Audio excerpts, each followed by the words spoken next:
After weeks of speculation, we now know who owns RWBY. It's Viz Media. I'll be honest, I was not expecting this. I thought it was going to be Crunchyroll. But RWBY now gets another lease on life, and you know what? Good for it. RWBY is a show that has beaten all of the odds thus far to continue going even after the death of its beloved creator Monty Oum. It has continued on despite losing huge chunks of its fan base. It has continued on despite all of the criticism, and maybe that's actually not necessarily a good thing, but RWBY has persisted. It has persisted through multiple hands controlling it, and it has survived Warner Brothers giving it the axe. It has survived Rooster Teeth's massive bungling of its budget, of its runtime, of its entire production, and its slot within all these other projects that they were mired in. And now it is given yet again another lease on life. This should be good for it. I really do want RWBY to get the ending that it needs, the ending that it deserves. However, I do need to say this. RWBY's moved on from me, and that's kind of a sad thing to admit right here. So let me just quickly give my introduction here, as we must for Camille's Harem, that I am Lars here from Camille's Harem, not just a podcast for novice writers by novice writers, but also a YouTube channel by novice writers for novice writers, because writing is an adventure, it's more fun with friends, and RWBY has been a very important story within my own development as an author. For one thing, RWBY was a show that brought us as a writing group together. It was a commonality that we could talk about, that we could discuss, that we could theorize about, that we could praise and laugh at and laugh with. RWBY was just a whole lot of fun. On top of that, going to conventions, and especially to RWBY panels, gave me the opportunity to meet fantastic people. Some of those people have become some really great friends of mine for years now. RWBY is special. RWBY will always have a special place in my heart, and I will specifically always love and cherish volumes 1 through 4. Even though volume 4 might be considered by many to be a more dour volume, because it kind of is, and it definitely has a different animation quality to it compared to the first 3 volumes, it is still the story that Monty Oum had created, and that even at the end of a very dour volume, you get that spark of hope. When Yang goes out for RWBY, I absolutely love it. That's one of the reasons why I despise Volume 5, because they retconned that moment and had her go in the opposite direction to go find her mother. Why? Well, because they wanted to turn Yang into just an absolute angry butch, which is so different from everything that she was, and it was such a weird heel turn to set up whatnot. I could rant for hours about what kinds of changes they put into RWBY that just seems so incongruent with volumes 1 through 4. But you know what? That's one of the reasons why I'm not really going to do much in the way of any further RWBY reviews or analyses going forward, even when the next season drops. I might do a general overview of the season after watching all of it, but I no longer feel motivated to really get into RWBY anymore. It's so vastly different from what it once was. And within the harem, I am the last guy who is watching really any of it. Nathan came out of the woodworks to watch Ice Queendom and gave it high praise, just like me, because it was so good. And yet, that was fan fiction filler that did better than the filler season that we got. Volume 9 of RWBY was a slap in the face and a massive insult to so many people who were hoping for something so much more. It was meant to be a deep, introspective season that provided some good dark themes and also provided, I would argue, some good analysis and critique on the nature of fairy tales and the position of heroes within them. How do you balance the fantastical with the realistic after they had completely lost Atlas and everything? I was looking forward to a great volume that would dive deep into the psyche of RWBY and her friends.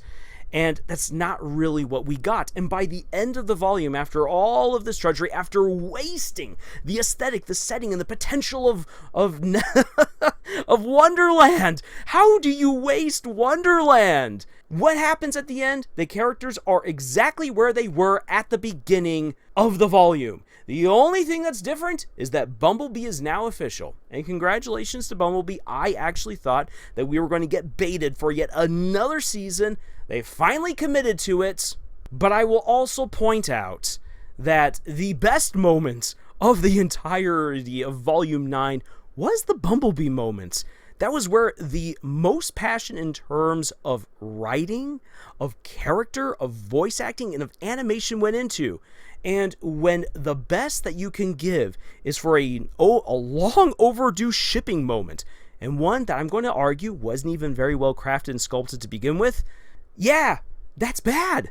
They completely dropped the ball on RWBY Volume 9. It was an absolute slog to get through it. And so many of the people that I've known who are really big RWBY fans have now all dropped out for nearly all of them, except for one guy. Volume 9 was the knockout punch, and they're not coming back. They're not going back anymore to RWBY. So when you find yourself as one of the few people left who has watched this entire series, who's loved it for so long, but now the series is no longer what it once was, and people aren't really hanging around for it anymore, it's hard to love it anymore. And the thing is this, is that I'm someone who's okay with a story maturing and growing up over time. For crying out loud, I grew up with the Harry Potter books. The 7th Harry Potter book is vastly different from the first. Also, I love the Stormlight Archive series. If you've read the first Stormlight Archive book, and then you think about what's happening in the 4th book, those are two completely different worlds and stories. And yet, it all makes sense. However, when I look at RWBY, sure, I can track the sequence of events and everything, and the plot is what the plot is, and the character arcs what they are, but it's so diminished from what the series once was. It's very clear that Miles and Carrie reset a lot of things, that way they could make the characters the ones that they wanted them to be. A lot of great action moments were dropped. Emotional moments were either hurried or never had until way too late.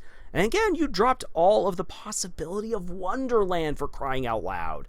So, when I look at it, I just have to say, I'm mostly done with RWBY. Sure, I want to see it end. I want to see it get the best ending that it can get.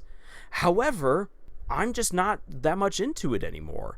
And again, that's really sad. And I truly do wonder if RWBY is going to get the finale that it deserves. And the reason why I say that is because Miles and Carrie and crew, they really don't have any motivation to actually listen to criticism. They've happily whittled away at the fan base, turned their backs on feedback. Remember the days when they used to show fan art in the credits? Yeah, that doesn't happen anymore. When I saw that in Ice Queendom, it made my heart soar because I was so glad to see an appreciation for the fans. Again, Ice Queendom was filled with so much passion and love for the story. I didn't get any of that in Volume 9 other than the Bumblebee moments.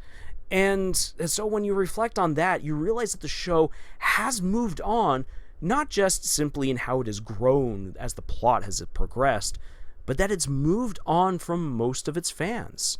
And so, in a way, I kind of feel like an ex-boyfriend who wishes my ex well. I honestly wish them the best, wish them all the happiness in the world, but our ways have diverged. And I will be there to celebrate every good moment for them. But you know what? We're just not in each other's lives anymore. And why should I really care? And that's kind of a sad place to be as someone who's been a RWBY fan now for almost a decade. And so you might ask, Lars, why are you taking the time then to even make this video? What's even the point to it then? The point is this, because RWBY was something that is so special, that was been so special to me, that is in many ways still special to me, and that had a real presence on this channel when we first got started. I feel like it's incumbent upon me, and that's the respectful thing to do, to say, look, RWBY, I wish you the absolute best. I really do.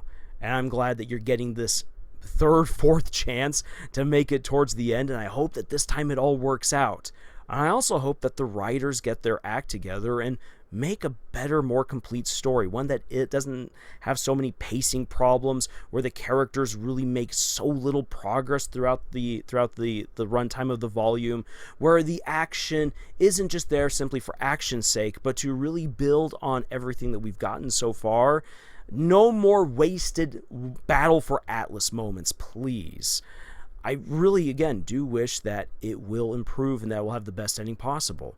And so this is kind of my goodbye to RWBY.